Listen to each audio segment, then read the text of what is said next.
ठीक है, तो कल हम लोगों ने जो पढ़ा था उसमें ये लास्ट क्वेश्चन हम लोगों ने किया था। अब इसमें मैंने आप लोगों को बोला था क्या कि लिखने का तरीका मैं बाद में बताऊं। क्या ये परपेंडिकुलर वाला कॉन्सेप्ट समझ में आ गया है ना? पूरा अच्छे से क्लियर है ना? ओके, वॉइस वगैरह सब आ रही प्रॉपर? ओके, अब देखो, अब अगर हम बात करें यहाँ पर कि मैंने बोला था लिखने का तरीका मैं कल बताऊंगा। अच्छा, ये सामने जो दिख रहा है ये लिख सकते हो क्या? है ना? तो बस यही लिखने का तरीका है ना? सिर्फ करना क्या है आपको, यहाँ पर हियर लगाना है, हियर। बहुत ज्यादा इसमें ऐसा नहीं है कि बहुत खतरनाक काम है लिखने का, और सर लिखेंगे कैसे, क्योंकि बच्चों का अक्सर सबसे बड़ा कंफ्यूजन यही रहता है कि सर लिखते कैसे है इसको, कैसे ही लिखते हैं। यहाँ पर L1 not belongs to relation, so it is not reflexive, है ना? या फिर this relation is not reflexive. Symmetric, L1 L2 belongs to relation and L2 L1 also belongs to relation, then we can say given relation is symmetric। बताओ क्या ये बात समझ में आई क्या? कोई समस्या? हाँ, अच्छा चलो, transitive. Here here L1 L2 belongs to relation and L2 L3 belongs to relation and या यहाँ पर बट लगा दो, है ना, क्योंकि ये नॉट बिलोंग्स टू रिलेशन है। But L1 L3 not belongs to relation, so we can say given relation is not transitive.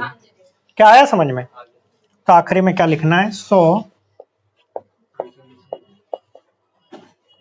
we can say given relation is not transitive। क्या बात समझ में आई? तो कहानी क्या है कि कोई इतना बहुत बड़ा गंभीर विषय नहीं है कि लिखना कैसे, है ना? लिखने का तरीका बड़ा आसान है, कुछ नहीं है, वही चीजें जो हम बोल रहे हैं उसी को लिख रहे हैं। अब इतना अगर आप लिख दोगे तो आपकी कॉपी भरी हुई लगेगी। आप भले आपके ये बोर्ड पर लिखा हुआ और भी आपको ऐसा लग रहा है, लेकिन जब आप इसी बात को कॉपी में लिखोगे, क्योंकि ये चीज कहाँ आएगी इसके नीचे, और ये चीज तो हो ही गई है। अब यही लाइन अगर आप लिखने जाओगे तो 2 लाइन हो जाएगी आपकी, है ना?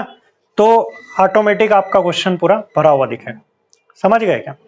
तो एक बार इसी क्वेश्चन को बिना यहाँ पर देखे अपनी मर्जी से पूरा लिखो, सॉल्व करो। उम्मीद करता हूं कि आप लोगों ने वो क्वेश्चन कर लिया होगा, है ना? ठीक है, तो अब एक क्वेश्चन आपके सामने लिखा हुआ है यहाँ पर, एक बार आप आराम से पढ़ो और समझने की कोशिश करो। पॉज कर दे तब तक, ठीक है? तो आप लोगों ने ये क्वेश्चन देखा, है ना? अभी तक हम लोग जो करते आ रहे तो डायरेक्ट कहानी चल रही थी। अब यहाँ पर कहानी क्या है, हमको एक सेट दे दिया और रिलेशन क्या दिया, एक रो से, ठीक है? अब हमको चेक करना है कि रिलेशन कैसा है, रिफ्लेक्सिव, सिमेट्रिक और ट्रांजिटिव। बुक में मिलेगा नहीं क्योंकि मैंने क्वेश्चन में थोड़ी सी हेरफेर कर दी, ठीक है? अब बताओ कहानी की शुरुआत कहां से करें? सबसे पहले कार्टेशियन प्रोडक्ट। अच्छा, अगर ये बात वो नहीं भी लिखते, अगर यहाँ पर कार्टेशियन प्रोडक्ट ही लिख दिया तो फिर क्या करना है? तब भी हमको यही करना है। हमारा दिमाग चलना चाहिए कि इसका मतलब ही यही है। समझ गए क्या? तो पहला काम तो हमको ये करना पड़ेगा कि रिलेशन तो लिखूं। अभी रिलेशन को किस में लिखूं मैं? रोस्टर फॉर्म में। कौन सा फॉर्म में लिखूं? Roster form. तो सबसे पहले हमको रिलेशन को लिखना है रोस्टर फॉर्म में, देन उसके बाद हम फिर पता करेंगे कि है कि नहीं है, वो पूरी कहानी चलती रहेगी, ठीक है? हाँ, तो अलग ही कहानी चल रही। उधर उधर, अरे नहीं, मैंने कर लिया वो लिख। इतनी खुशी मैथ्स करने में, वाह। चलो, अब सबसे पहले हम करते हैं A into A, Cartesian product of A cross ए। आता है ना? क्या करना है? 1 2 3। अगर मैं सिंपल ऐसे लिखूं 1 2 3, इधर भी लिखूं मैं 1 2 3, रिलेशन बनाना है, इसका इससे, इसका इससे, इसका इससे, इसका इससे, इसका इससे, इसका इससे, ऐसा करा था ना पहले। तो पहला क्या बना, 1,1, फिर 1,2, फिर 2,1, 3,1, 3,2 और 3,3। 1,1, 1,2, ठीक है। एंड अब आगे की कहानी क्या है, यहां पर अब हमारे सामने रिलेशन आ गया किसमें, रोस्टर फॉर्म में। अब हम आराम से देखकर पता लगा सकते हैं कि ये क्या क्या है। तो सबसे पहली चीज रिफ्लेक्सिव, क्या रिफ्लेक्सिव है ना। तो अब इसको लिखने का तरीका, दो तरीके से आप लिख सकते हो। डायरेक्ट आप ऐसा भी लिख सकते हो, here A comma A belongs to relation, so given relation is reflexive, है ना। हियर फॉर ऑल का साइन लगाकर, है ना, फॉर ऑल, या पूरा लिख दो, for all A comma A belongs to relation, so we can say given relation is reflexive. अच्छा, एक और चीज है साथ में, अगर आप चाहो तो पूरी कहानी भी लिख सकते हो, 1,1, 2,2, 3,3 belongs to relation, so we can say given relation is reflexive. नीचे की लाइन भी जरूरी नहीं इंग्लिश में ये लिखना, आप आपके अकॉर्डिंग थोड़ा बहुत चेंज भी कर सकते हो, ठीक है। रट के कुछ भी नहीं चलना है, बिल्कुल मेंटली फ्री होकर हर चीज को। चलो अब दूसरी बात क्या, सिमेट्रिक।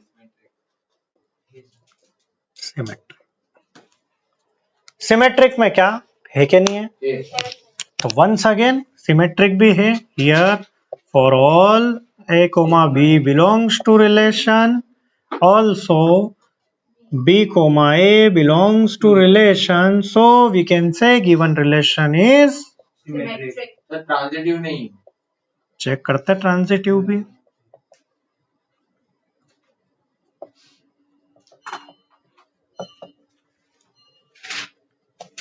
अच्छा, अब कोई समस्या है लिखने में, अब तो कोई दिक्कत नहीं है, लिखना आ गया कि लिखते कैसे हैं, ठीक। तीसरी चीज ट्रांजिटिव,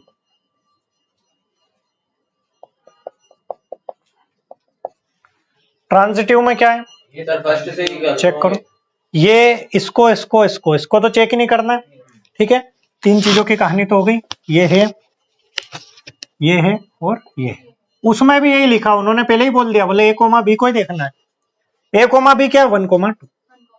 दूसरा कौन सा देखा, दूसरा बी कोमा सी देखना है, तो ये तो नहीं है, तो बी कोमा है, कहानी खत्म, ये तो हो गई। आगे देखते हैं, है ना, ये तो है ही सही, 1,1 मिल रहा ना वापस। और कौन सा देख पड़ा, ये 1,3 दिख रहा है? और कौन दिख रहा, कोई भी नहीं, मतलब ये तो है। अब 1,3 को चेक करो, 1,3 को चेक कर रहे हैं, समझ गए इसमें क्या क्या चेक किया मैंने। यहां पर देखा ए कोमा बी, ठीक है, फिर मैंने ढूंढा बी के साथ कोई कुछ भी, है ना, कुछ भी हो सकता है, सी। अब बी के साथ सी, बी कौन सा है यहाँ पर मेरा 2, तो 2 के साथ इसको देखा तो बोले 1, तो अब अगला क्या ढूंढना है मेरे को, ए कोमा सी, मतलब 1,1 मिल रहा है क्या, तो है ये, तो बात खत्म। आया समझ में। दूसरा 1,3 इसको चेक कर रहे हैं अपन, तब बी कोमा समथिंग लेना है, तो बी कोमा कुछ ये दिख रहा है, तो अब ए कोमा सी क्या दिख रहा है, 1,1 है। चलो अगला चेक करते, ये हो गया बी कोमा सी, 1,2 है। अगला 3,3, 1,3 ये खुद ही है, इसको तो खैर चेक करने की जरूरत ही नहीं थी। अगला 2,1 इसके साथ वाला ढूंढो, 2,3 है। कुल मिलाकर अगर मैंने बात करी कार्टेशियन प्रोडक्ट की, तो बिल्कुल 101% वो सब कुछ रहेगा, रिफ्लेक्सिव भी, सिमेट्रिक भी, ट्रांजिटिव। क्या बात समझ में आई, है ना। तो यहां पर क्या बोलेंगे, here for all A comma B belongs to relation and B comma C belongs to relation and a comma c also belongs to, also लिख देना also A comma C belongs to relation, so we can say given relation is, कौन सा relation है? Transitive. Transitive.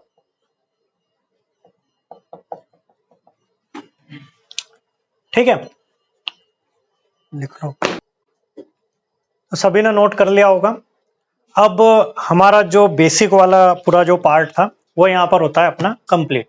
अब हम करने वाले हैं क्या? क्वेश्चंस की प्रैक्टिस। तो हम अब डायरेक्ट बुक के क्वेश्चंस उठाएंगे, सबसे पहले एनसीईआरटी के, है ना। उसके बाद फिर एक आध छोटा सा टॉपिक इक्विवेलेंस रिलेशन क्या होता है, तो उसके बारे में मैं बता दूंगा। कुछ नहीं है, जो तीनों होता है उसको इक्विवेलेंस रिलेशन कहते हैं। क्या कहते हैं? Equivalence relation. जो तीनों होता है, कौन कौन से तीनों? Reflexive, symmetric, transitive. ठीक है, बात करता हूँ। ठीक है, बाकी की चीजें फिर पढ़ेंगे हम लोग कब? कल, अगले पार्ट में।